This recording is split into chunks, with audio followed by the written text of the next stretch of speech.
Hi students, मैं विकास अग्रवाल आपके सामने आ गया हूँ प्रयास सीरीज का नेक्स्ट सेशन लेकर। आज की सीरीज में हम क्या करने वाले हैं देखते हैं। तो प्रयास सीरीज के अंदर हम ये सारे चैप्टर्स हैं जो कवर करने वाले हैं, और प्रयास सीरीज जो है ये एनएससीजेएस के लिए आपको फिजिक्स की तैयारी करवाती है। इसमें हम अभी तक कैलकुलस वाला जो पोर्शन है वो फिनिश कर चुके हैं, और आज के सेशन में हम वेक्टर्स को स्टार्ट करने वाले हैं। ठीक है। तो वेक्टर्स में हम क्या टर्मिनोलॉजी यूज करेंगे, मतलब वेक्टर्स में हम क्या क्या कवर करेंगे, मैं आपको ये बता देता हूँ। वेक्टर्स में हम आज टर्मिनोलॉजी नोटेशन वेक्टर्स के बारे में सीखेंगे, वेक्टर को ऐड करना, यूनिट वेक्टर रेजोल्यूशन, और उसके बाद डॉट प्रोडक्ट क्रॉस प्रोडक्ट। तो ये सारे टॉपिक्स हैं जो हमें वेक्टर चैप्टर में सीखने हैं।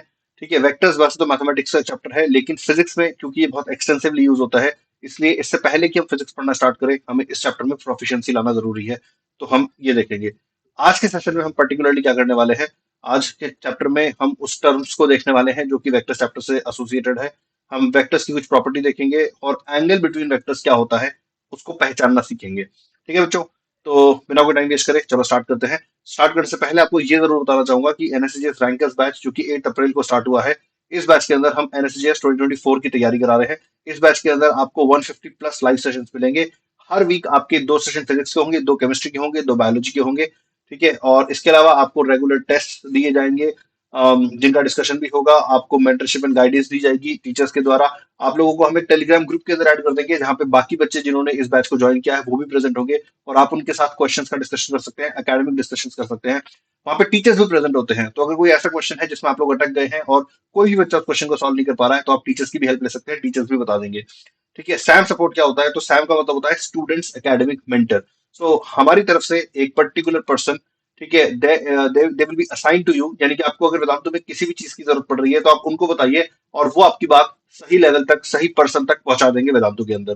ठीक है। तत्व क्या होता है, तत्व होता है हमारा जो कंटेंट होता है, जो हमारी बुकलेट्स होती है उसको हम तत्व कहते हैं। इसकी सॉफ्ट कॉपीज आपको दी जाएंगी, और इन्हीं के माध्यम से आपको होमवर्क भी दिया जाएगा। ठीक है। जो मोड ऑफ कम्युनिकेशन रहेगा वो इंग्लिश रहेगा। इंग्लिश का मतलब होता है कि हिंदी और English as per the convenience of the teacher. जैसे कि फिलहाल मैं हिंदी और इंग्लिश दोनों का इस्तेमाल कर रहा हूं, और मैं अपनी कन्वीनियंस, अपनी फ्लुएंसी के हिसाब से दोनों लैंग्वेजेस में स्विच कर रहा हूं। ठीक है। तो बस मोड ऑफ कम्युनिकेशन कुछ ऐसा ही रहने वाला है। इससे टीचर को एक्सप्रेसिव होने का ज्यादा मौका मिलता है। ठीक है बच्चों। और इस कोर्स की जो प्राइस है ये है 4444 रुपीज, लेकिन आप इसको 4000 में परचेज कर सकते हैं by using this code VUS Pro। ठीक है। अब ये कोड लगाना कहां पर है, तो इसी सेशन के डिस्क्रिप्शन में इस बैच का लिंक है। आप उस लिंक पे क्लिक करके इस बैच को ज्वाइन कर सकते हैं। ज्वाइन करते वक्त जब फीस पे करने की बारी आए तो आप ये कोड यूज करिए VUS Pro। इससे आपको 10% का डिस्काउंट मिल जाएगा, और आप जो है कोर्स को 4000 में ही ज्वाइन कर पाएंगे। अब हम स्टार्ट करते हैं हम आज का हमारा चैप्टर, यानी कि वेक्टर्स चैप्टर। तो ये वेक्टर्स का पहला सेशन है। ठीक है। आप में से कई बच्चों ने ये वर्ड पहले सुना हुआ होगा, वेक्टर्स। ठीक है। और अगर वेक्टर सुना होगा तो साथ में इसका जो जोड़ीदार है स्केलर, ठीक है, आपने वो वर्ड भी सुना होगा। लेकिन अभी हम वर्ड्स पे नहीं जाते हैं, अभी हम डेफिनेशन पे नहीं जाते हैं।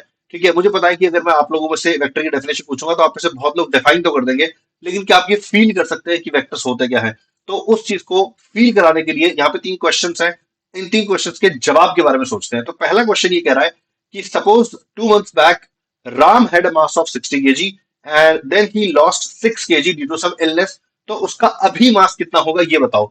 आई एम प्रीटी श्योर आप में से बहुत बच्चों ने इसका आंसर कर भी दिया होगा, और अगर कर दिया है तो मुझे कमेंट में लिख के बताइए। मुझे जान के खुशी होगी कि इतने बच्चे मेरे इंस्ट्रक्शंस को फॉलो कर रहे हैं। ठीक है। तो पहला क्वेश्चन ये था, इसका आंसर आप लोगों ने अगर निकाल लिया है तो चैट कमेंट में लिख के बता दीजिए। Then next question is Sham ran 10 minutes on a treadmill and then he did cycling for 20 minutes and then he left gymnasium. His workout duration was how long? तो उसने कितनी देर के लिए वर्कआउट करा। तो अगेन इसका आंसर आपको लग रहा है कि आपको आता है तो प्लीज वो भी बता दीजिए, अगेन कमेंट में लिख के बता दीजिए मुझे। ठीक है। और तीसरा क्वेश्चन है Rahim walked 5 kilometre after leaving his home, then he walked 5 kilometre more, how far is he from his home. अगर आपको लगता है कि आप इस क्वेश्चन का आंसर भी दे सकते हैं, ठीक है, तो प्लीज इसका आंसर भी दे दीजिए कमेंट में, क्योंकि अब मैं बताता हूं कि मेरे अनुसार इन 3 क्वेश्चन के क्या आंसर होना चाहिए। तो मेरे अनुसार पहले क्वेश्चन का आंसर होगा 54 kg। 60 kg का मास था जिसमें से 6 kg लूज हो गया, तो जो करंट मास होगा वो होगा 54 kg। ठीक है। 10 मिनट्स के लिए ट्रेडमिल किया था, राइट, और 20 मिनट्स के लिए साइकिलिंग करी थी, तो टोटल मिला के 30 मिनट्स की वर्कआउट ड्यूरेशन हो गई। थर्ड क्वेश्चन क्या कह रहा है, थर्ड क्वेश्चन कह रहा है कि पहले 5 मिनट के लिए चले, फिर 5 मिनट के लिए और चले, तो वो घर से कितना दूर है। मुझे लग रहा है कि इस क्वेश्चन का आंसर मैं इस इंफॉर्मेशन से नहीं निकाल सकता। ठीक है। क्यों नहीं निकाल सकता उसको समझने के लिए 2 सिनेरियो देखते हैं। देखो, एक सिनेरियो यहां पर है, इस सिनेरियो के अंदर बता रखा है कि वो 5 किलोमीटर किसी एक डायरेक्शन में चला, फिर रुका, और फिर 5 किलोमीटर वापस चला। इस बार जब 5 किलोमीटर चला तो प्रीवियस डायरेक्शन में ही चला। ठीक है, तो ऐसे केस में हमारा आंसर क्या हो जाएगा, आप लोग भी बता सकते हो। ऐसे केस में हमारा आंसर हो जाएगा 10 किलोमीटर। ठीक है, अब एक दूसरा केस देखते हैं, ये सेकंड सिनेरियो देखते हैं। ठीक है, इसमें वो 5 किलोमीटर एक डायरेक्शन में गया, रुका, और 5 किलोमीटर लौट के आ गया। ठीक है, अब वो अपने घर से कितना दूर है? आई एम प्रीटी श्योर आप लोग इसका आंसर 0 दे रहे होंगे। ठीक है, तो इस क्वेश्चन का, ये जो क्वेश्चन थे, मुझे उसके दो आंसर्स तो नजर आ गए, या दो पॉसिबल आंसर्स तो नजर आ गए। ठीक है, 5 किलोमीटर चला, फिर रुका, फिर 5 किलोमीटर चला, किधर चला ये तो पता ही नहीं है। ठीक है, तो आंसर 10 भी हो सकता है, 0 भी हो सकता है। क्या और पॉसिबिलिटीज एग्जिस्ट करती हैं? सोच के देखो। वो किसी डायरेक्शन में 5 किलोमीटर चला, फिर उससे 90 डिग्री पर, ठीक है, मान लो लेफ्ट टर्न लिया उसने, और 5 किलोमीटर और चल लिया। अब इस केस में आंसर क्या होगा? तो आई एम प्रीटी श्योर आप लोगों को इतनी ज्योमेट्री तो आती है कि आप पाइथागोरस थ्योरम लगा के उसका अपने घर से जो डिस्टेंस है इस केस में वो निकाल के आप 5√2 किलोमीटर को आंसर करेंगे। ठीक है, तो मुझे तीन पॉसिबिलिटी यहाँ पे नजर आ रही है, तीनों में अलग अलग आंसर आ गए। अब सवाल ये उठता है कि क्या ये पॉसिबिलिटी तीन ही है या तीन से ज्यादा भी हो सकती है? मुझे ऐसा लग रहा है कि एक सिनेरियो ये भी तो था, एक सिनेरियो ये भी तो था कि वो यहां से मान लो ऐसे चला गया हो। ठीक है, 5 किलोमीटर, या मान लो 5 किलोमीटर ऐसे चला गया हो। ये वाला तो हम डिस्कस कर चुके हैं, इसको हटा देते हैं। ठीक है, या मान लो ऐसे चला गया हो। ठीक है, या मैं कलर चेंज कर लेता हूँ। ठीक है, या मान लो ऐसे चला गया हो। तो मुझे तो ऐसा लग रहा है कि देर आर इनफाइनाइट, अगेन ये वाली पॉसिबिलिटी हम डिस्कस कर चुके हैं, इसको हटा देते हैं। तो मुझे ऐसा लग रहा है कि there are infinite possibilities of the answer. ठीक है, मतलब अगर मैं कहता हूं कि भाई मान लेते हैं वो इधर इस वाले रूट पे चला गया था, तो दूरी ये हो जाएगी। अगर मैं कहता हूँ कि वो इस पे चला गया था, तो दूरी ये हो जाएगी। सो देर आर, अच्छा मैं कहता हूँ कि इस पे चला गया था, तो फिर दूरी ये हो जाएगी। तो मुझे दिख रहा है कि आंसर्स तो बहुत सारे हो सकते हैं, there could be infinite answers. ठीक है, तो यहाँ पे जो सबसे इंपॉर्टेंट या सबसे अप्रिशिएट करने वाली बात यह है कि इस क्वेश्चन का आंसर हम निकाल नहीं सकते। दो हमको पता है कि वो 5 किलोमीटर चला और 5 किलोमीटर और चल लिया, हमसे ये पूछा चला जाता कि वो टोटल कितना चला है वो बताओ, तो आंसर 10 किलोमीटर होता। लेकिन अगर घर से दूरी पूछ रहे हैं तो फिर आंसर 10 किलोमीटर नहीं है, तो फिर आंसर कुछ भी हो सकता है। तो ये बात समझ में आ रही है कि देर कैन बी क्वेश्चंस जिनमें आंसर तक पहुंचने के लिए हमें डायरेक्शन पता होना जरूरी है। Like this is just one example जिसमें कि हम नंबर्स पता होने के बावजूद आंसर नहीं निकाल पा रहे हैं क्योंकि हमें डायरेक्शन के बारे में कुछ भी नहीं पता है। ठीक है, तो बस वेक्टर क्वांटिटीज ऐसी क्वांटिटीज को कहते हैं, जैसे उसका घर से जो दूरी है, ठीक है, उसको एक्चुअली हम डिस्प्लेसमेंट कहते हैं। ठीक है, तो कहने का मतलब ये है कि देर आर क्वांटिटीज जिनका आंसर निकालने के लिए आपको मैग्नीट्यूड के अलावा, आपको वैल्यू के अलावा ना डायरेक्शंस का भी आइडिया होना चाहिए। तब हम उनको यूज करके कुछ क्वेश्चंस को आंसर कर पाएंगे। तो ऐसी जो क्वांटिटीज होती है इनको वेक्टर क्वांटिटीज कहते हैं। ठीक है, तो अब मैं डेफिनेशंस बता देता हूं आपको। ये डेफिनेशंस आप अपनी नोट्स कॉपी में नोट डाउन कर लीजिए। स्केलर क्वांटिटीज क्या होती है? स्केलर क्वांटिटीज वो फिजिकल क्वांटिटीज होती है, ठीक है, which are completely described by their magnitude. मतलब अगर हमें उनका मैग्नीट्यूड पता है तो हमें उनके बारे में सब कुछ पता है, हमें कोई एडिशनल चीज की जरूरत नहीं है। फॉर एग्जाम्पल मास, ठीक है, mass time speed. So these are all examples of scalar quantities. ठीक है, there are many many many physical quantities. ठीक है, you will become aware of them as you study more and more physics. अभी के लिए लेकिन जो most common, जिससे तुम ऑलरेडी फेमिलराइज हो चुके हो, मैंने यहाँ पे वो नाम लिखे हैं। ठीक है, तो mass time speed, these are some of the.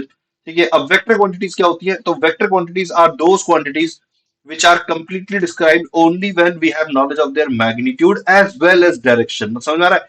Scalar quantity में सिर्फ मैग्नीट्यूड पता होने का मतलब है कि हमको सब कुछ पता है, लेकिन वेक्टर क्वांटिटी में मैग्नीट्यूड के अलावा हमें डायरेक्शन भी पता होना चाहिए, तभी हम इन क्वांटिटीज को कैलकुलेशन में अप्रोप्रिएटली यूज कर पाते हैं। ठीक है, तो ऐसी क्वांटिटीज का एग्जांपल है डिस्प्लेसमेंट, वेलोसिटी, एक्सेट्रा। ठीक है, तो अभी तक मैंने जितनी चीजें पढ़ाई हैं इससे आपको क्या क्या चीजें दिमाग में रहनी चाहिए? मतलब एक तो वेक्टर की डेफिनेशन क्या होती है, वेक्टर का और स्केलर की डेफिनेशन क्या होती है, डेफिनेशन याद होनी चाहिए। और you have some sort of idea now कि देयर मे बी कैलकुलेशंस जिनको करने के लिए हमें डायरेक्शन की जरूरत पड़ेगी। ठीक है, तो अगर ऐसा कुछ हो रहा है तो समझ जाओ कि हम वेक्टर से डील कर रहे हैं। फॉर एग्जाम्पल, सपोज मैं एक दूसरा एग्जाम्पल भी देता हूँ। मैंने कहा कि एक ब्लॉक को दो लोग पुश कर रहे हैं। ठीक है, दो लोग पुश कर रहे हैं और दोनों इक्वली स्ट्रांग है, यानी कि दोनों इक्वल फोर्स लगा रहे हैं। ठीक है, दोनों 100 न्यूटन का फोर्स लगा रहे हैं। तो एक ब्लॉक को दो लोग पुश कर रहे हैं, दोनों 100 न्यूटन का फोर्स लगा रहे हैं, तो क्या वो ब्लॉक डिस्प्लेस होगा? ठीक है, तो अब मेरा जो क्वेश्चन है देखा जाए तो इसका आंसर करना इस समय तो पॉसिबल नहीं है, या यूं कह लो कि इस समय, मतलब मैंने कहा कि क्या वो ब्लॉक डिस्प्लेस होगा, तो आंसर दो हो सकते हैं, यस और नो। ठीक है, तो और वो दोनों पॉसिबल है, जैसे अगर वो दोनों आदमी ऑपोजिट डायरेक्शन से अगर फोर्स लगा रहे हो। ठीक है, तो फिर डिस्प्लेस नहीं होगा। लेकिन अगर वो सेम डायरेक्शन से फोर्स लगा रहे हो तो डिस्प्लेस हो जाएगा। ठीक है, यानी कि जो फोर्स है, हमें अगर ये पता नहीं चले कि वो ऑपोजिट था एक दूसरे के या सेम था, तो हम ये नहीं बता पाएंगे कि नतीजा क्या निकलेगा। ठीक है, तो फोर्स भी एक वेक्टर क्वांटिटी है। ठीक है, तो देर आर क्वांटिटीज जिनको यूज करके निष्कर्ष निकालने के लिए हमें डायरेक्शंस का आइडिया होना चाहिए, उनके बिना हम निष्कर्ष नहीं निकाल पाते हैं। ऐसी क्वांटिटीज को वेक्टर क्वांटिटी कहते हैं। ये बात डेफिनेशन में कह देना बड़ा ही सरल होता है, लेकिन उतना ही एल्यूसिव भी होता है ये आइडिया।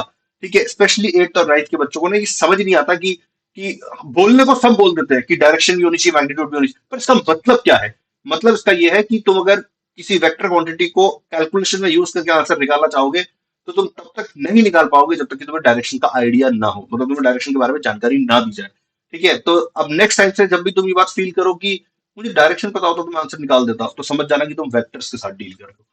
ठीक है बच्चों, तो अब बात आती है रिप्रेजेंटेशन की। How do we represent a vector?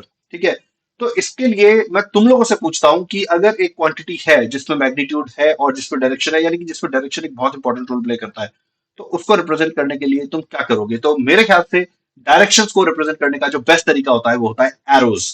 ठीक है, एरोज का यूज करना। तो हम वेक्टर्स को रिप्रेजेंट करने के लिए भी हम एरोज का यूज करते हैं। ठीक है, तो जो लेंथ ऑफ द एरो है वो हमें वेक्टर क्वांटिटी के मैग्नीट्यूड के बारे में इंफॉर्मेशन देता है। ठीक है, जैसे यहाँ पे देखो तुम्हें स्क्रीन पे जो भी नजर आ रहा है, लेट मी जस्ट से कि ये it's a puzzle for you. ठीक है, ये जो ब्लैक एरो है, ये ब्लैक एरो किसी इंफॉर्मेशन, किसी क्वांटिटी को रिप्रेजेंट कर रहा है। ये जो डार्क ब्लैक एरो तुम्हें नजर आ रहा है, there are some blue arrows also. Blue arrows पे कॉन्सेंट्रेट मत करो, जो डार्क ब्लैक एरो है उस पर कॉन्सेंट्रेट करो। ये डार्क ब्लैक एरो किसी चीज को रिप्रेजेंट कर रहा है, और ये मैग्नीट्यूड भी रिवील कर रहा है, ये डायरेक्शन भी रिवील कर रहा है। और ये सारी चीजें इस स्क्रीन पे तुम्हें जो चीजें नजर आ रही है, जो डायग्राम्स नजर आ रहा है, उसके अंदर ये सारी इंफॉर्मेशन प्रेजेंट है। तो देखो तुम ये फिगर आउट कर सकते हो। फॉर एग्जाम्पल, ये जो डायग्राम यहाँ पे है, ठीक है, ये डायग्राम तुम अगर जैसे मान लो तुम मैप्स वगैरह पिक करोगे ना, बढ़िया मैप्स, बढ़िया मतलब कि जो बहुत ही पर्पस के साथ बनाए गए होते हैं, मतलब मैप्स होते हैं, सेलर्स के जो मैप्स होते हैं, ठीक है, उनमें तुम्हें ये डायग्राम, ये साइज मिलेगा। या फिर जैसे अगर तुम मान लो कोई कोई मकान बन रहे हैं, कोई सोसाइटी बिल्ड हो रही है, कुछ कंस्ट्रक्शन प्लान है, ठीक है, वहां पे जैसे घर के नक्शे हैं, तो उस पे ये दिखाई देता है। तो ये बताता है कि इस पेज पे तुम्हें जो ड्राइंग दिखाई दे रही है, उस ड्राइंग में नॉर्थ डायरेक्शन किधर मानी जाएगी। तो अभी हम नॉर्थ डायरेक्शन इधर मान रहे हैं, ईस्ट इधर मान रहे हैं, तो ऑफकोर्स वेस्ट इधर हो जाएगा और साउथ इधर हो जाएगा। तो ये ब्लैक एरो अगर किसी वेक्टर क्वांटिटी को रिप्रेजेंट कर रहा है, तो मुझे ये समझ में आ गया। मुझे बताना कि तुम्हें भी ये समझ में आया कि नहीं आया, कि ये वेक्टर नॉर्थ की तरफ है। ठीक है, मतलब ये जो जो जो भी क्वांटिटी है, जो कुछ भी है, ये इसकी डायरेक्शन है टुवर्ड्स नॉर्थ। देखो ये बात तुम्हें समझ में आ रही है क्या? मतलब कि ये ब्लैक लाइन, इसको देख के मैं पता लगा सकता हूँ कि ये नॉर्थ की तरफ है। उसके अलावा देखो यहाँ पे लिखा हुआ है कि आप 1 सेंटीमीटर को 5 न्यूटन की तरह ट्रीट करिए, और इस एरो की लेंथ को 10 सेंटीमीटर बता दिया गया है। ठीक है, आपको इन्फॉर्मेशन दी गई है कि ये जो ब्लैक एरो है इसकी लेंथ 10 सेंटीमीटर है, और 1 सेंटीमीटर 5 न्यूटन को रिप्रेजेंट कर रहा है। तो क्या 10 सेंटीमीटर 50 न्यूटन को रिप्रेजेंट करेगा? और न्यूटन से हमें पता लग रहा है कि ये ब्लैक एरो श्योरली एक फोर्स को रिप्रेजेंट कर रहा है, क्योंकि न्यूटन तो फोर्स की ही यूनिट होती है। ठीक है, तो मैं इस पूरी इंफॉर्मेशन को देख के क्या इंटरप्रेट कर सकता हूँ कि दिस एरो, ठीक है, it represents, the arrow represents, okay, represents a force of 50 Newton due north. ये देखो, टूवर्ड्स वर्ड यूज ना करके ड्यू वर्ड यूज करो, DUE। ठीक है, बुक्स में इसी तरह की लैंग्वेज मिलेगी तुम्हें, टेक्निकल लैंग्वेज है ये। 50 Newton due north, due north का मतलब होता है टुवर्ड्स नॉर्थ। ठीक है, तो ये एरो हमें जो इंफॉर्मेशन दे रहा है, it is representing a force of 50 Newton due north. ठीक है, अब मैंने यहाँ पे जो चीज सिखाई है, इसकी प्रैक्टिस करने के लिए मैं तुम्हें कुछ चीजें देता हूँ। ठीक है, फॉर एग्जाम्पल, अब तुम इनको खुद ट्राई करो बच्चों। ठीक है, तो ये खुद ट्राई करो, तुम यहाँ पे वीडियो को पॉज कर दो, खुद ट्राई करो। ठीक है, जो भी तुम्हारा आंसर है उसको वीडियो आगे बढ़ाने से पहले कमेंट में लिख दो, ताकि तुम्हारा आंसर कमिट हो जाए कि हाँ भाई ये मैंने सोचा था। ठीक है, और फिर वीडियो को आगे बढ़ाओ। तो ये क्या रिप्रेजेंट कर रहा है? ये एक वेक्टर क्वांटिटी को रिप्रेजेंट कर रहा है, विच इज टुवर्ड्स ईस्ट। नोट करो, विच इज टुवर्ड्स ईस्ट। ठीक है, और दैट इज, ये किसको रिप्रेजेंट कर रहा है? It is representing a force of 21 Newton. Notice करो, 1 सेंटीमीटर इज 3 न्यूटन, यहाँ पे 7 सेंटीमीटर है। सो 21 न्यूटन फोर्स। ठीक है, 21 न्यूटन फोर्स, या मैं इसको प्रॉपरली लिख देता हूँ, this is force of force of 21 Newton due east. So this is the information that I can gather from this figure. ठीक है, नेक्स्ट ट्राई करते हैं बच्चों। आई होप आपको समझ में आ गया है। नहीं समझ में आ गया है तो वीडियो को 5-7 मतलब मे बी अ मिनट और टू रिवाइड करो एंड दोबारा से देखो। ठीक है, नाउ व्हाट इज दिस। ठीक है, you try to figure out guys, student video pause कर दो। ठीक है, और जो भी तुम्हारा आंसर उसको चैट में लिखो और मैं बताता हूँ। तो मेरे अनुसार ये रिप्रेजेंट कर रहा है एक वेक्टर को which is due south. Due south, देखो पिछली बार हमने ड्यू ईस्ट कहा था। सर ये क्या यहाँ पे भी एरो टुवर्ड्स राइट था, यहाँ पे भी एरो टुवर्ड्स राइट है, यहाँ पे आपने ड्यू ईस्ट कह दिया, यहाँ पे आप ड्यू साउथ कह रहे हो, क्या चल रहा है ये। भैया मैं कह रहा हूँ इस बगल वाले फिगर को देखकर। ठीक है, यहाँ पे देखो इस एरो की डायरेक्शन में है ईस्ट। ठीक है, यहाँ पे इस एरो की डायरेक्शन में है साउथ। अगर ये नॉर्थ है तो ये साउथ हुआ ना। तो this is an arrow towards south, और ये एरो क्या रिप्रेजेंट कर रहा है। देखो 2 metre per second square, 1 centimetre 2, ये 10 है। तो it's representing an acceleration, it is representing acceleration. ये यूनिट एक्सेलरेशन की होती है metre per second square. So it is representing an acceleration of 20 metre per second square due south. देखो आ रहा है क्या समझ में। आई होप ये रिप्रेजेंटेशन आप लोगों को क्लियर हो रही है। ठीक है, एक और ट्राई करते हैं, एक और ट्राई करते हैं। तो इस बार ये एरो क्या रिप्रेजेंट कर रहा है। ठीक है, तो मेरे हिसाब से it is representing something which is towards west. And what is that something, that is a displacement, क्योंकि यहाँ पे यूनिट मीटर की है। तो एक वेक्टर क्वांटिटी जिसकी यूनिट मीटर में हो, that is displacement. So it is representing displacement of how much, 40 metre. It is representing displacement of 40 metre due west. Due west, देखो आ रहा है क्या समझ में। ठीक है, it is representing displacement of 40 metre due west. Alright, चलो नेक्स्ट पे चलते हैं। ये देखो, ये ट्राई करो, ये ट्रिकी है, इसको अपने आप ट्राई करो। ठीक है, तो ये जो एरो है ये ना नॉर्थ में है ना ईस्ट में है, लेकिन नॉर्थ और ईस्ट के ठीक बीच में। ये जो ठीक वर्ड है ना, ये इंपॉर्टेंट है। ठीक है, ठीक बीच में है। तो इस डायरेक्शन को जो एग्जैक्टली बीच में होती है नॉर्थ और ईस्ट के, इसको नॉर्थ ईस्ट कहा जाता है। और यहाँ पे 8 सेंटीमीटर दे रखा है और 1 सेंटीमीटर इक्वल टू 4। तो ये हो जाएगा फोर्स। ठीक है, force of 32 Newton due, due north east. देखो आ रहा है क्या समझ में। ठीक है, ड्यू नॉर्थ ईस्ट। सो ये जो डायरेक्शन एग्जैक्टली मिडवे होती है नॉर्थ और ईस्ट के, इसको नॉर्थ ईस्ट कहते हैं। ठीक है, ये ट्राई करो। क्या ये डायरेक्शन भी नॉर्थ ईस्ट है, पहले सबसे पहले इसी बात का जवाब दो, क्या ये डायरेक्शन भी नॉर्थ ईस्ट है। वेल बच्चों, इसका आंसर है नो, ये डायरेक्शन नॉर्थ ईस्ट नहीं है। बिकॉज यहाँ पे एंगल है 30 डिग्री का। ठीक है, यहाँ पे एंगल था 45 डिग्री का, विच बेसिकली मेंट कि ये एकदम बीच में था, ये एंगल भी 45 हो जाएगा। ठीक है, अभी अगर ये एंगल 30 है तो ये एंगल 60 बनेगा। तो ये एरो एग्जैक्टली नॉर्थ और ईस्ट के बीच में नहीं है, तो इसको नॉर्थ ईस्ट नहीं कहेंगे। क्या कहेंगे मैं बताता हूँ। इसको इस तरह से लिखा जाता है, इसको इस तरह से लिखा जाएगा। 10 सेंटीमीटर है, 1 सेंटीमीटर 4 न्यूटन है। सो 40 Newton, force of 40 Newton, force of भी लिख देता हूं मैं, it is a force of 40 newton due, ध्यान से देखना, 30 डिग्री नॉर्थ ऑफ ईस्ट। वो ईस्ट होना चाहिए था, मैंने नॉर्थ लिख दिया। ठीक है, 30 डिग्री नॉर्थ ऑफ ईस्ट, मतलब ईस्ट से नॉर्थ की तरफ 30 डिग्री, ईस्ट से नॉर्थ की तरफ 30 डिग्री नॉर्थ ऑफ ईस्ट। और you could have also written 40 newton due 60 degree east of north, north से ईस्ट की तरफ 60 degree, even that would have been okay. ठीक है, तो ये इंपॉर्टेंट बच्चों, ये वाला इंपॉर्टेंट है कि किस तरह से हम, अगर एग्जैक्टली मिडवे होता है, एग्जैक्टली 45 डिग्री का एंगल बनाता है, तो हम नॉर्थ ईस्ट कर देते। ठीक है, लेकिन वो तो नहीं हो रहा है। तो अगर नहीं हो रहा है तो इस तरीके से लिखा जाएगा। तो this is how we represent vector. तो ये सारे आंसर्स जो मैंने 5 क्वेश्चन दिए थे उनकी समरी है ये, सारे आंसर की। आप लोग देख लो कि आपके आंसर मैच कर रहे थे कि नहीं कर रहे थे। ठीक है, अब हम आते हैं नोटेशन पे। नोटेशन का क्या मतलब है। तो देखो पूरी फिजिक्स में बातचीत करते वक्त, ठीक है, हम क्या करते हैं, हम जैसे अलग अलग क्वांटिटीज के लिए सिंबल्स यूज करते हैं। जैसे मान लो मास के लिए एम सिंबल यूज करना बहुत कॉमन सी बात है। ठीक है, लेंथ के लिए बहुत बार हम एल सिंबल यूज कर लेते हैं। टेम्परेचर के लिए हम बहुत बार टी सिंबल यूज कर लेते हैं।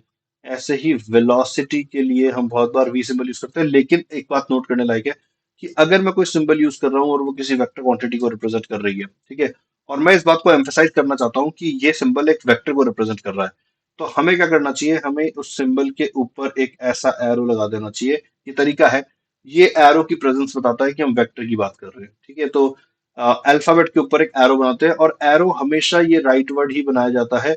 इसका एक्चुअल वेक्टर की डायरेक्शन से कोई लेना देना नहीं होता। फॉर एग्जाम्पल, अगर मैं इन एरोस की नेमिंग करता, ठीक है, जैसे मैं इसको सपोज इस एरो को अगर मैं कुछ नाम देता, तो मे बी मैं इसको F1 वेक्टर, देखो तो मैं एरो की डायरेक्शन यही बना रहा हूँ, उसका ओरिजिनल एरो की डायरेक्शन से कोई लेना देना कुछ नहीं है, ठीक है। ये क्या था, ये भी एक फोर्स था, तो मे बी मैं इसको F2 वेक्टर का नाम देता। नोटिस करो कि मैं एरो इधर ही लगा रहा हूँ, ठीक है। ये क्या था, ये डिस्प्लेसमेंट था, मे बी मैं इसको S वेक्टर का नाम देता, क्योंकि हम डिस्प्लेसमेंट के लिए S यूज करते हैं, ठीक है। ये एक्सेलरेशन था, मे बी मैं इसको A वेक्टर का नाम दे देता, ठीक है। और ये वापस फोर्स था, मे बी इसको मैं F3 वेक्टर का नाम दे देता, एंड सो ऑन। समझ आ रहा है। तो हम हर एक एरो, अभी हमने ये देखा था कि हम एरोस ड्रॉ करते हैं तो वो एरोस क्या मीन करते हैं, उन एरोस की लेंथ और उनकी डायरेक्शन हमें क्या बताती है। अब मैं तुम्हें ये भी बता रहा हूँ कि इन एरोस की नेमिंग कैसे की जाती है। तो नेमिंग करते वक्त whatever alphabet you are choosing, उस अल्फाबेट के ऊपर एक एरो बनाना। उस एरो, वो एरो हमेशा राइट वर्ड होगा, छोटा सा होगा, और उसका एक्चुअल वेक्टर की डायरेक्शन से कोई लेना देना नहीं होगा, ठीक है। तो जैसे ए वेक्टर रिप्रेजेंट्स वेक्टर, वेयर अच्छा ए, अगर मैं ए अगर एक वेक्टर है, जैसे इस वेक्टर का नाम ए है, और अगर मैं सिंपली ए रख रहा हूं, तो इसका मतलब होता है मैग्नीट्यूड ऑफ वेक्टर, ठीक है। यानी कि मैं इस वेक्टर के मैग्नीट्यूड की बात कर रहा हूँ, ठीक है। मैग्नीट्यूड का मतलब उसकी वैल्यू, उसका मतलब जैसे अगर ये फोर्स होता 40 न्यूटन का, तो सिर्फ ए लिखने का मतलब मैं 40 न्यूटन की बात कर रहा हूँ, ठीक है। तो अच्छा, इसको हम ऐसे रिप्रेजेंट करते हैं, वेक्टर साइन के बगल में दो डंडे लगा दो, ठीक है। तो ऐसे इसको भी मैग्नीट्यूड ऑफ वेक्टर कहा जाता है। तो ये रिप्रेजेंट करने का तरीका है, याद रखो इसको, बुक्स पढ़ोगे तो उसके अंदर इस तरह का रिप्रेजेंटेशन तुम्हें देखने को मिलेगा, ठीक है बच्चों। अब आते हैं टर्मिनोलॉजी पर, ठीक है, मतलब कि किस तरह की टर्म्स यूज की जाती हैं वेक्टर चैप्टर के अंदर, अब वो देखते हैं। तो जो एरो हम बात कर रहे हैं, यानी कि जो एरो हम ड्रॉ करते हैं किसी वेक्टर को रिप्रेजेंट करने के लिए, उस एरो का जो ये एंड होता है, इसको कहते हैं टेल और इसको कहते हैं हेड, ठीक है। तो सेल्फ एक्सप्लेनेटरी टाइप है, टेल और हेड, याद रखना इसको, ठीक है।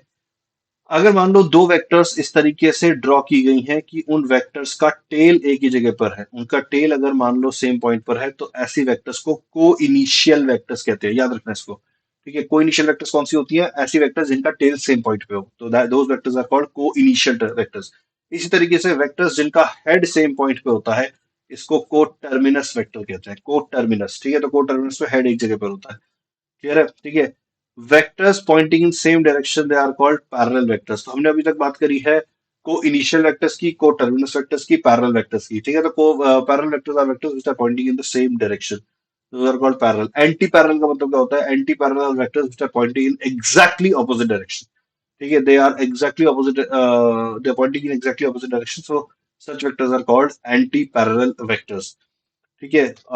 दो वेक्टर्स अगर सेम स्ट्रेट लाइन पे होती है, नोटिस करो, देखो ये दोनों ही वेक्टर ब्लू लाइन के ऊपर है, ठीक है। तो अगर मान लो ये ए वेक्टर है, अगर ये बी वेक्टर है, तो ऐसी वेक्टर्स को कोलिनियर कहते हैं। कोलिनियर का मतलब सेम लाइन पर बिलोंग करते हैं, सेम लाइन पर लाई करते हैं दोनों वेक्टर्स, इनको हम कोलिनियर वेक्टर्स कहते हैं, ठीक है। इक्वल वेक्टर्स क्या होते हैं, इक्वल वेक्टर्स वो होते हैं जिनका मैग्नीट्यूड भी सेम होता है और डायरेक्शन भी सेम होती है, तो such vectors are called equal vectors, same magnitude same direction, they are called equal vectors. Null vector क्या होता है, null vector is a vector with zero length, that means वो एक ऐसा एरो है जिसका हेड और टेल एक ही पॉइंट पर है, नोटिस करो, ठीक है। तो अगर हेड और टेल एक ही पॉइंट पे है, तो इस एरो की लेंथ जीरो हो गई, यानी कि ये जीरो मैग्नीट्यूड को रिप्रेजेंट करेगा, तो ऐसे वेक्टर को नल वेक्टर कहा जाता है, ठीक है बच्चों।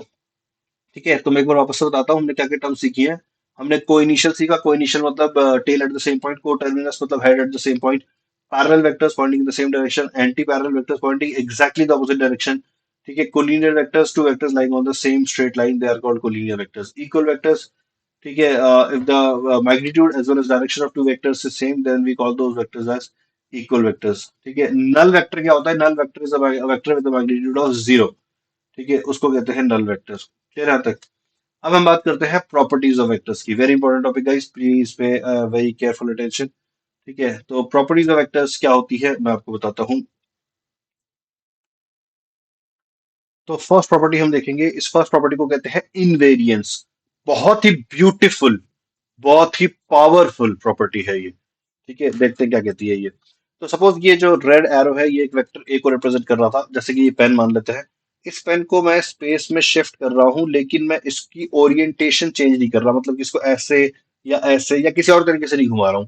मैं इसको अपनी प्रीवियस पोजीशन के पैरेलल रख के शिफ्ट कर रहा हूं, और फिर मैंने इसको कहीं पे रोक दिया, ठीक है। तो ये ए एरो को मैं शिफ्ट कर करा के कहीं और ले गया, तो अभी भी ये जो नया एरो है, इसको हम ए वेक्टर डिक्लेयर कर सकते हैं, क्योंकि इसकी लेंथ सेम है और ये सेम डायरेक्शन में पॉइंट कर रहा है, ठीक है। तो ये जो प्रॉपर्टी है इनवेरियंस की, बहुत इंपॉर्टेंट है, because it allows you to shift the vector wherever you want, ठीक है। तो मैं वेक्टर की ओरिएंटेशन चेंज करे बिना अगर इसे कहीं पे भी शिफ्ट कर देते हो, तो इससे वेक्टर में कोई परिवर्तन नहीं होता है। As the name suggest, invariance, vary का मतलब होता है चेंज होना, इनवेरियंस मतलब चेंज नहीं होना।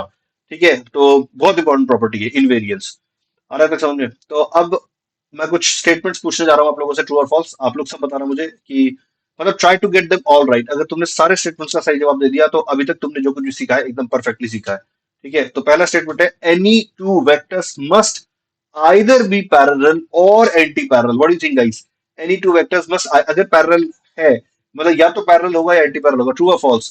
मेरे हिसाब से ये स्टेटमेंट एक false स्टेटमेंट है, because there may be a scenario when the two vectors vectors like this, these are neither parallel nor anti parallel, so this is false. ठीक है, आगे बढ़ते हैं, नेक्स्ट स्टेटमेंट देखते हैं।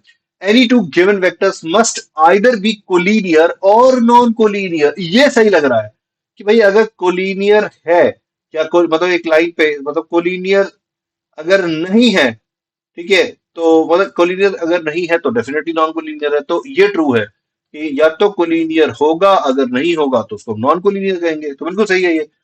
ठीक है, if two given vectors are collinear, they must either be parallel or anti-parallel. What do you think, guys? What do you think? Well, I think this is true.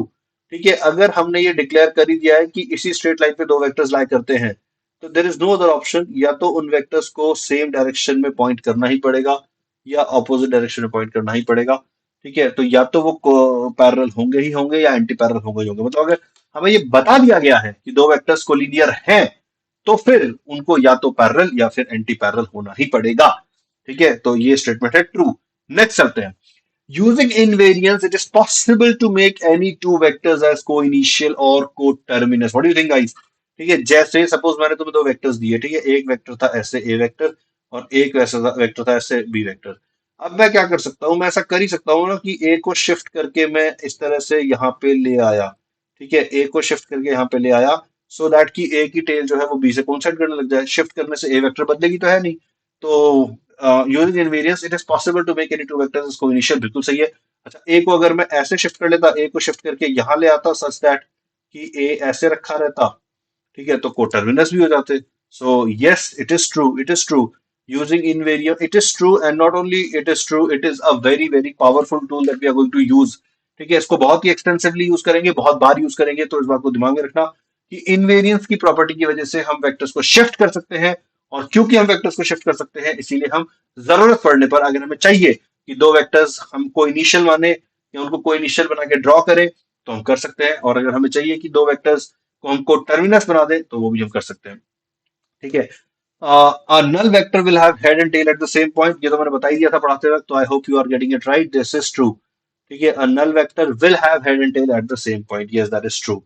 ठीक है, तो अभी तक हमने जो भी प्रॉपर्टीज पढ़ी, अभी तक हमने प्रॉपर्टीज के नाम पे एक ही प्रॉपर्टी पढ़ी है, वो है इनवेरियंस की। ठीक है, नेक्स्ट प्रॉपर्टी पढ़ते हैं, वो है multiplication of a vector by a scalar. Suppose A vector यहाँ पर हमको दे रखा था, हमने कहा कि लाओ एक नई वेक्टर डिफाइन करते हैं विच इज 3a। तो इसका ये मतलब है कि जो बी वेक्टर होगा उसकी लेंथ ए की 3 गुना होगी। तो नोटिस करो छोटे छोटे से यहाँ पे व्हाइट स्पॉट्स नजर आ रहे हैं। So these are actually like this length is equal to the length of A, this is another A. So this length, this vector is having a length which is 3 times the length of A, and इसकी जो direction होगी वो ए के parallel होगी। Notice करो, तो हम ये कह सकते हैं कि जब हम वेक्टर को किसी स्केलर नंबर यानी कि एक न्यूमेरिकल वैल्यू जिसमें कोई डायरेक्शन वगैरह का कोई चक्कर नहीं होता, जब हम इनसे मल्टीप्लाई करते हैं तो what the answer we get, ठीक है, it is whatever number we have chosen, like 3 से मल्टीप्लाई किया था, तो जो रिजल्ट होगा उसकी लेंथ 3 टाइम्स होगी ए वेक्टर की, और उसकी डायरेक्शन ए वेक्टर के पैरेलल होगी। व्हाट इफ अगर हम -3 से मल्टीप्लाई कर देते, तो फिर डायरेक्शन रिवर्स हो जाती। मतलब कि अगर मैं पॉजिटिव स्केलर से मल्टीप्लाई करता हूँ तो मुझे एक नया वेक्टर मिलता है जो कि सेम डायरेक्शन में होता है। ठीक है, और अगर मैं नेगेटिव स्केलर से मल्टीप्लाई करता हूँ तो मुझे एक नया वेक्टर मिलता है जो कि ऑपोजिट डायरेक्शन में होता है। इस नए वेक्टर की लेंथ कितनी होती है, तो जो भी स्केलर से हमने मल्टीप्लाई किया है that times the original length of A. ठीक है, so this is multiplication by scalar quantity. Now, true or false? Multiplying a vector with a non-zero scalar will always give us a new vector which will either be parallel or anti-parallel to the original vector. What do you think, guys? ठीक है, मतलब कि randomly true और false मत करो, दिमाग लगाकर। ठीक है, वीडियो पॉज कर दो और अपना दिमाग लगाओ, स्टेटमेंट को बार बार पढ़ो और फिर देखो ये स्टेटमेंट क्या कह रहा है, ट्रू या false. Multiplying a vector with a non-zero scalar will always give us a new vector that will either be parallel or anti-parallel to the original vector. So yes, this is true. अगर हम positive number से multiply कर देंगे तो parallel मिलेगा, अगर negative number से multiply कर देंगे तो एंटी पैरेलल मिलेगा। So yes yes, that is definitely true. ठीक है, नेक्स्ट हम बात करते हैं एंगल बिटवीन वेक्टर्स की। ठीक है, तो मैं यहाँ पे आपको एंगल कैलकुलेट करना नहीं सिखा रहा हूँ कि अगर दो वेक्टर्स हमें दे रखी है तो उसके एंगल उनके बीच में एक्चुअली एंगल हम कैलकुलेट ही करते हैं, वो तो हमें गिवन इन्फॉर्मेशन होती है, हमें बताया जाता है कितना एंगल है। हम जब ये कहते हैं कि angle between two vector is 30 degree या angle between two vector is 40 degree या वॉट एवर डिग्री, तो हम एग्जैक्टली कौन सा एंगल की बात कर रहे होते हैं। मैं यहाँ पे तुम्हें दो वेक्टर्स के बीच का जो एंगल होता है उसे पहचानना सिखा रहा हूं। मतलब कि ये जो फ्रेज है angle between vectors, what is it referring to, किसके बारे में बात हो रही है, मैं तुम्हें वो बात करना सिखा रहा हूँ। तो देखते हैं, सपोज हमको दो वेक्टर दिए गए ए और बी और हमसे कहा गया angle between A and B is 30 degree, let say. अब ये कौन सा एंगल को 30 डिग्री किया जा रहा है, मतलब इस फिगर में देख के तो मुझे कोई एंगल ही नजर नहीं आ रहा जिसको मैं 30 डिग्री डिक्लेयर कर दूं। ठीक है, तो समझते हैं, देखो। तो एंगल बिटवीन वेक्टर्स को पहचानने के लिए तुम्हें या तो गिवन वेक्टर्स को इनिशियल बना देना चाहिए या तुम्हें उन्हें को टर्मिनस बना देना चाहिए। दोनों में से कोई एक चीज, मैं ये नहीं कह रहा हूं कि दोनों करना है। ठीक है, दोनों में से कोई एक चीज, या तो को इनिशियल बना दो या फिर को टर्मिनस बना दो, दोनों में से कोई एक चीज करो। क्योंकि मुझे एक्सप्लेन करना है तुम लोगों को, तो मैं दोनों फिगर करके दिखा रहा हूं, लेकिन तुम्हें दोनों करने की जरूरत नहीं है जब तुम इसको यूज करोगे या प्रैक्टिस करोगे। ठीक है, तो देखो, अगर हमने इनको को इनिशियल बनाया होता, मैं यहाँ पे बना के दिखाता हूँ। तो मैं क्या करता, को इनिशियल बनाने के लिए मैं ए वेक्टर को शिफ्ट करके यहाँ पे इस तरह से ले आता। ठीक है, तो ये एक ऑप्शन था, तो को इनिशियल बन जाते। और अगर मुझे को टर्मिनस बनाना होता तो मैं ए वेक्टर को शिफ्ट करके यहाँ पे ऐसे रख देता। ये देखो, ये समझ आ रहा है, मतलब कि अगर ए को ऐसे शिफ्ट करोगे तो को टर्मिनस हो गए। ठीक है, और ए को अगर यहाँ पे शिफ्ट कर दोगे तो ये को इनिशियल हो गए। तो दोनों में से कोई एक फिगर बना लो। मैंने यहाँ पे दोनों बना के दिखा दिए, ये को इनिशियल है, ये को टर्मिनस है। ठीक है, तो ये फिगर बनने के बाद basically what we are saying is कि अब तुम्हें दो लाइनें नजर आ रही हैं। ठीक है, तो इन दो लाइनों में एक छोटा एंगल होगा, एक बड़ा एंगल होगा। ठीक है, तो जो छोटा वाला एंगल होता है उसको हम angle between the vector declare करते हैं, यानी कि इस फिगर के अंदर this is what is called as angle between the vector. Suppose मैंने कहा था, अगर मैंने कहा होता कि ए और बी वेक्टर के बीच में 40 डिग्री का एंगल है, तो मैं इस एंगल की बात कर रहा होता कि ये एंगल 40 डिग्री है। अच्छा, ये तो कोई इनिशियल की बात हो गई। को टर्मिनस वाले फिगर में भी सेम चीज है, तुम्हें एक छोटा एंगल नजर आ रहा है, एक बड़ा एंगल नजर आ रहा है। तो जो छोटा एंगल है उसी को एंगल बिटवीन वेक्टर कहेंगे। तो ठीक है, और तुम फिगर से नोटिस कर सकते हो कि ये एंगल जितना है ये एंगल अपने आप ही उतना हो जाएगा। यानी कि इस बात से फर्क नहीं पड़ रहा कि तुम को इनिशियल बना रहे हो कि को टर्मिनस बना रहे हो, जो एंगल तुम्हें को इनिशियल वाले फिगर में नजर आएगा वही एंगल तुम्हें को टर्मिनस वाले फिगर में भी नजर आ जाएगा। ठीक है बच्चों, तो this is how we identify the angle between vectors. ये देखो, आ रहा है कि समझ में यहाँ तक? ठीक है, so this is what we call as angle between vectors. मैं कुछ एग्जांपल्स देता हूँ अब आप लोगों को। ठीक है, आप उन एग्जांपल्स को ट्राई करिए। जैसे, ठीक है, जैसे यहाँ पर सपोज मैं कहता हूँ कि ये एक रेफरेंस लाइन है। मतलब रेफरेंस लाइन का मतलब कि बस यूं ही एक रैंडम लाइन मैंने ड्रॉ कर दी है, और मैंने आपसे कहा कि एक वेक्टर है यहाँ पर ऐसे, जिसको मैं ए वेक्टर डिक्लेयर कर रहा हूँ, और ये एंगल मान लो मेरे को 20 डिग्री गिवन है। और ये एक वेक्टर है बी वेक्टर। ठीक है, बी लिखना चाहता हूँ मैं, और ये एंगल हमको गिवन है 70 डिग्री। ठीक है, ये एंगल हमें गिवन है 70 डिग्री। तो अब अगर मैं तुमसे पूछता हूँ कि ए और बी के बीच का एंगल बताओ, क्या बच्चे तुम बता सकते हो मुझे? ठीक है, जैसे हम क्या करेंगे, मैंने जो सिखाया उसके अनुसार हम ए वेक्टर की एक कॉपी यहाँ पे बना देंगे, और इन अदर वर्ड्स हम ए वेक्टर को शिफ्ट करके यहाँ पे लाएंगे, so that like by using invariance. तो क्वेश्चन में अगर हमें ये एंगल 20 गिवन था तो ये एंगल अभी भी 20 होगा। ठीक है, तो अब ए और बी के बीच का एंगल अगर मैं पहचानने की कोशिश करूं, और मेरी पहचान अगर सही है, तो ये एंगल है ए और बी के बीच का एंगल, और जो गिवन इन्फॉर्मेशन है उसके अकॉर्डिंग ये एंगल 50 डिग्री होना चाहिए। तो 50 degree will be the answer. ठीक है, देखो आ रहा है क्या समझ में बच्चों? क्लियर है? तो आज हमने क्या क्या सीखा, आज हमने कुछ टर्म्स सीखी। किस तरह की टर्म्स, जैसे को इनिशियल वेक्टर क्या होता है, को टर्मिनस वेक्टर क्या होता है, इक्वल वेक्टर क्या होता है, पैरेलल वेक्टर क्या होता है, एंटी पैरेलल वेक्टर क्या होता है, कोलिनियर वेक्टर क्या होते हैं, ये सब हमने सीखा। ठीक है, उसके अलावा एंगल बिटवीन वेक्टर किसे कहते हैं वो हमने सीखा, वेक्टर को ड्रॉ करने का तरीका, रिप्रेजेंटेशन सीखा। तो ये सारी चीजें ना, ये सारी चीजें कम्युनिकेशन के लिए इंपॉर्टेंट है। मैं तुम्हें बाकी चीजें समझा सकूं, उसके लिए मैं अपने आइडियाज तुमको कन्वे कर सकूं, उसके लिए मुझे कुछ शब्द चाहिए। तो मैंने आज उन शब्दों की मीनिंग तुमको समझाए हैं, जिनको यूज करके मैं आगे के आइडियाज तुम लोगों से कम्युनिकेट कर सकूंगा। तुम लोगों को इन शब्दों की मीनिंग सही तरीके से समझ में आए कि नहीं आए, वो चेक करने के लिए मैंने इसी सेशन के डिस्क्रिप्शन में असाइनमेंट्स ऐड करे हैं। ठीक है, मेरे ख्याल से दो असाइनमेंट होंगे, देख लेना आप, एक है कि दो है। उन असाइनमेंट्स को डाउनलोड करके उनको अटेम्प्ट जरूर करिएगा। अगर आप उन सारे असाइनमेंट्स को अटेम्प्ट कर लेते हैं, तो नेक्स्ट सेशन में मैं जो भी समझाने वाला हूँ वो आपको बहुत बढ़िया तरीके से समझ में आएगा। मैं एक बार रीआइट्रेट कर देता हूँ, ये जो प्रयास सीरीज है इसमें मैं पूरा एनएससीजेएस की फिजिक्स पढ़ाऊंगा, और अगर कोई भी स्टूडेंट इसको बहुत ही सिंसियरली और डिलीजेंटली फॉलो कर रहा है, तो उसको एनएससीजेएस की फिजिक्स में कहीं कोई दिक्कत नहीं आने वाली। Alright students, on that note आज के लिए इतना ही। I will say sayonara for today. I'll see you in the next session. Take care, students. Bye bye.